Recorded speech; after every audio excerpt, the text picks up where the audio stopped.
Hello guys, welcome back to our channel. നമ്മളിവിടെ മഴയൊക്കെ കുറഞ്ഞിട്ടുണ്ട്. മഴയൊക്കെ കുറഞ്ഞപ്പോൾ നമ്മൾ പറമ്പിലേക്കൊന്ന് ഇറങ്ങിയതാണ്. ഇവിടെ നല്ല മഴയും കാറ്റൊക്കെ ആയിരുന്നു. കാറ്റത്ത് കുറേ തേങ്ങയും സാധനങ്ങളൊക്കെ വീണിട്ടുണ്ട്. നമ്മൾ പറക്കാനിറങ്ങിയതാണ്.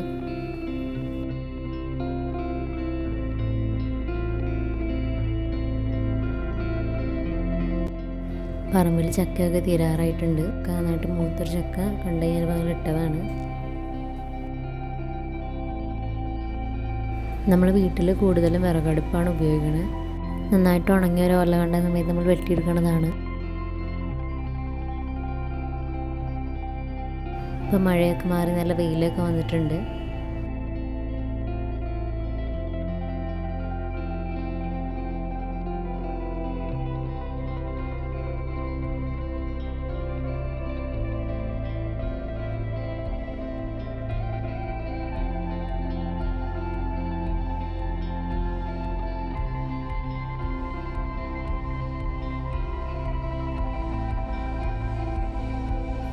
കാറ്റത്ത് പുളിയൊക്കെ വീണാണ് നമ്മൾ പറക്കി കൂട്ടിയിട്ടാണതാണ്.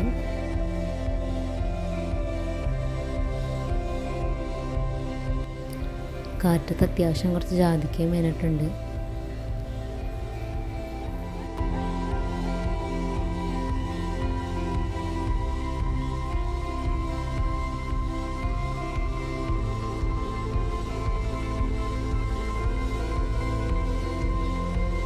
ഈ പറമ്പിൽ നിന്ന് കിട്ടിയാണ് കുടംപുളി. എങ്ങനെ നമുക്ക് ഉണക്കിയെടുക്കാമെന്നാണ് കാണിക്കുന്നത്. ആദ്യം നന്നായിട്ട് മണ്ണൊക്കെ കളഞ്ഞ് വൃത്തിയായിട്ട് കഴുകിയെടുക്കുക.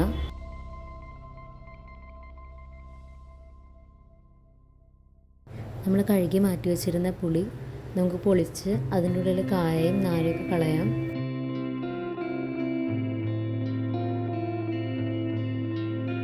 നമുക്ക് എല്ലാ പുളിയും അങ്ങനെ കായൊക്കെ കളഞ്ഞെടുക്കാം.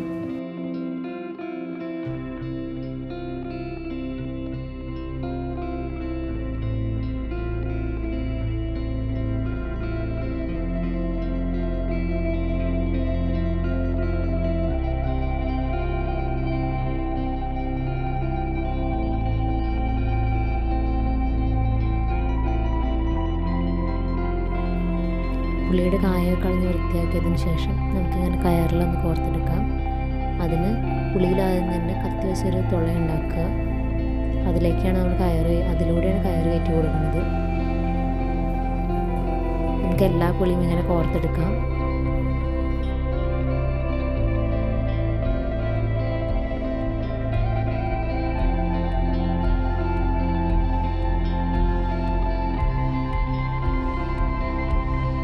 നമ്മുടെ പുളിയൊക്കെ കയറിൽ കോർത്തെടുത്തിട്ടുണ്ട്. നമുക്ക് അടുപ്പിൻ്റെ മേളിലായിട്ട് കെട്ടി കൊടുക്കാം. നമ്മൾ പുകയത്താണ്ട് പുളി ഉണക്കുന്നത്. ഇത് രണ്ടാമത്തെ ദിവസത്തെ പുളി ഉണങ്ങിയ കാഴ്ചയാണ്. പുളിയൊക്കെ നന്നായിട്ട് ഉണങ്ങി വന്നിട്ടുണ്ട്. നമുക്ക് പുളിയൊക്കെ കയറിലേക്ക് മുറിച്ചെടുക്കാം.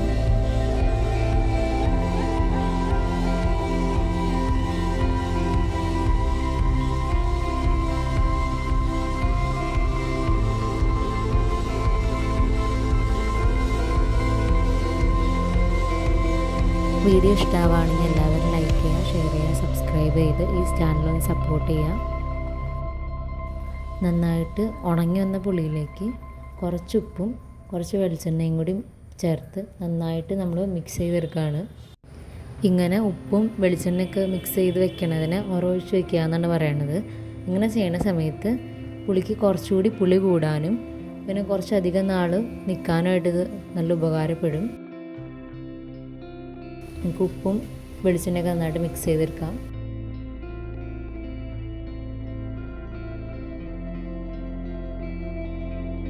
നന്നായിട്ട് യോജിപ്പിച്ചെടുത്തിട്ടുണ്ട്. ഇനി നമുക്കിത് ഒരു ഭരണിയിലേക്കോ അല്ലെങ്കിൽ മൺചട്ടിയിലേക്കോ എടുത്തു വയ്ക്കാം. ഞാനിപ്പോൾ ഒരു പ്ലാസ്റ്റിക്കിൻ്റെ ബോട്ടിലാണ് എടുത്തു വയ്ക്കുന്നത്. മൺചട്ടിയിലോ അല്ലെങ്കിൽ ഭരണിയിലോ എടുത്തു വയ്ക്കുന്ന സമയത്ത് കുറച്ചുകൂടി കാലം അത് കേടൊന്നും വരാതിരിക്കാനായിട്ട് സഹായിക്കും. പിന്നെ മറ്റൊരു വഴിയാണ് പുകയെടുപ്പ് കത്തിക്കുന്ന സമയത്ത് പുകയടിച്ചിട്ട് മുകളിലുള്ള ഭാഗത്ത് വരെ കരി പിടിച്ചിരിക്കും. അങ്ങനെയുള്ള കരി ഉപയോഗിച്ചിട്ടാണ് നമ്മൾ വേറൊരു വഴിയിൽ പുളി സൂക്ഷിച്ച് വയ്ക്കാൻ പോണത്. നമ്മൾ ഈ കരികിനെ ഇവിടെ ഇല്ല, കരികെന്നാണ് പറയണത്. നിങ്ങളിവിടെ എങ്ങനെയാണ് പറയണതെന്ന് കമൻറ്റ് ചെയ്യുക.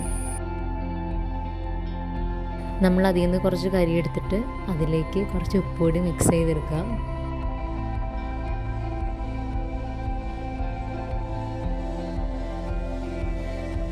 ഉപ്പും കരിയും കൂടി നന്നായിട്ട് മിക്സ് ചെയ്തതിന് ശേഷം പുളിയും കൂടി അതിലേക്കിട്ട് ഈ കരിയും ഉപ്പൊക്കെ എല്ലായിടത്തും പിടിക്കാൻ പാകത്തിന് നന്നായിട്ട് തിരുമ്മിയെടുക്കുക. ഇനി നമുക്കത് മറ്റൊരു പാത്രത്തിലേക്ക് മാറ്റി സൂക്ഷിച്ച് വെക്കാം. എൻ്റെ കയ്യിൽ ഇപ്പോൾ ഭരണിയൊന്നും ഇല്ലാത്ത കാരണമാണ് നമ്മളിപ്പോൾ പ്ലാസ്റ്റിക്കിൻ്റെ ബോട്ടിലെടുത്തുകയുണ്ട്. പ്ലാസ്റ്റിക്കിൻ്റെ ബോട്ടിലെടുത്ത് വെച്ച് വിചാരിച്ചും കുഴപ്പമൊന്നുമില്ല. ഭരണിയാണ് കുറച്ചുകൂടി നല്ലത്. വീഡിയോ ഇഷ്ടമായി